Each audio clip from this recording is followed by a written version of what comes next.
سلامونه دوستانو.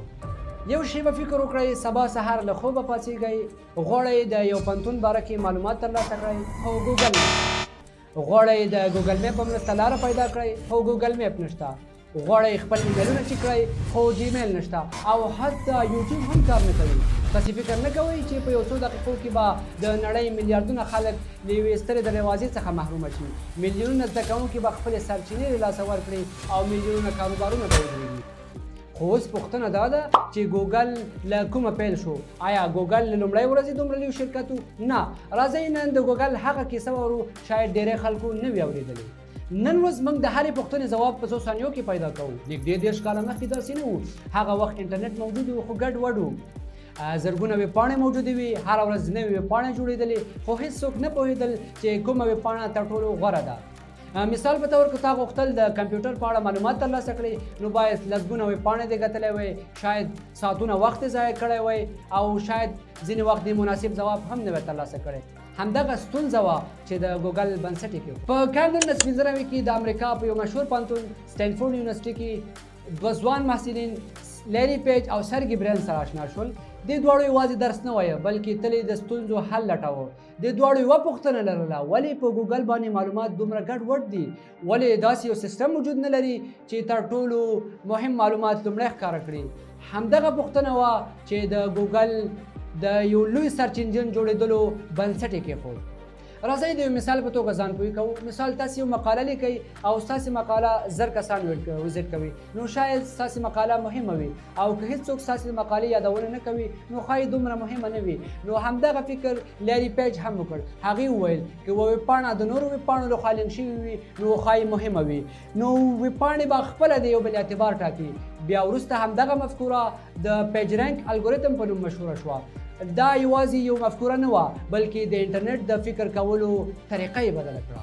په لومړی وختونو کې د دې پروژې نوم ګوګل نه و، نوم یې بیکرب و ځکه دې د ویبپاڼو تر شا لینکونه تحلیلول. په لومړیو کې دوی دا پروژه د پوهنتون په سرورونو چلوله خو وروسته د پوهنتون سرورونو نشو کولی چې دا پروژه نور پر مخ ویسي. خو هیڅ چا تصور نه کوو چې دومره یو کوچنی تحقیق به د نړۍ یو لوی ټکنالوژي شرکت شي. په 1990 کال کې سرجي برین او لیری پیج په دې وپوهېدل چې بیکرب نوم د دې پروژې لپاره مناسب نه دی. دوی د داسې یو نوم غوښتنه وکړه چې د بې شمېره معلوماتو استازیتوب وکړي. نو دوی د دې پروژې لپاره د ګوګل نوم انتخاب کړ. د ګوګل نوم د لیکلو پر مهال د کوچنۍ اشتباه له امله ګوګل ولیکل شو. بیا همدا کوچنۍ اشتباه د نړۍ یو مشهور برانډ شو. دوی ښه مفکوره لرله خو یوه ستونزه موجوده وه چې پیسې نه وي. د سرورونو اخیستل، د دفتر جوړول او همداسې نورې ستونزې. په هماغه وخت کې د سن مایکرو سیسټم بنسټګر انډي بیکهولز هم د دې لپاره د $100,000 چک ولیکه. اول دوی خپل دفتر رسمي کړ او همدغه د $100,000 چک د دوی د رسمي سفر پیل و. دوی یو لوی دفتر نه درلود.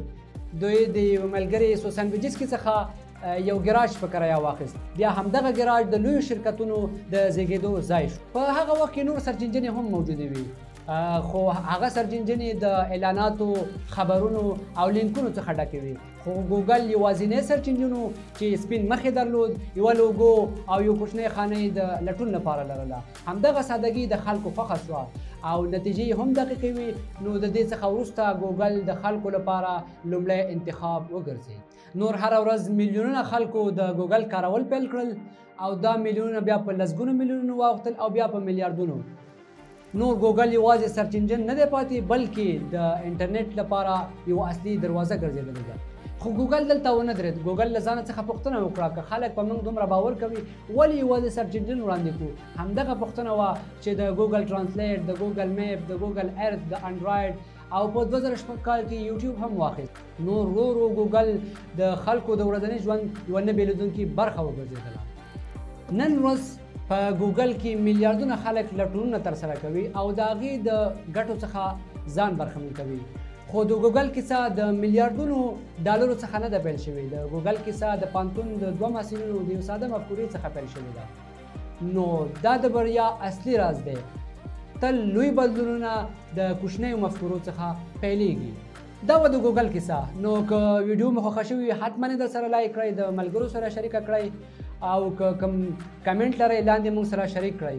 نو که غواړئ داسې نور معلوماتي ویډیوګانې وګورئ نو زموږ چینل باینري بابا در سره سبسکرایب کړئ. والسلام علیکم ورحمة الله.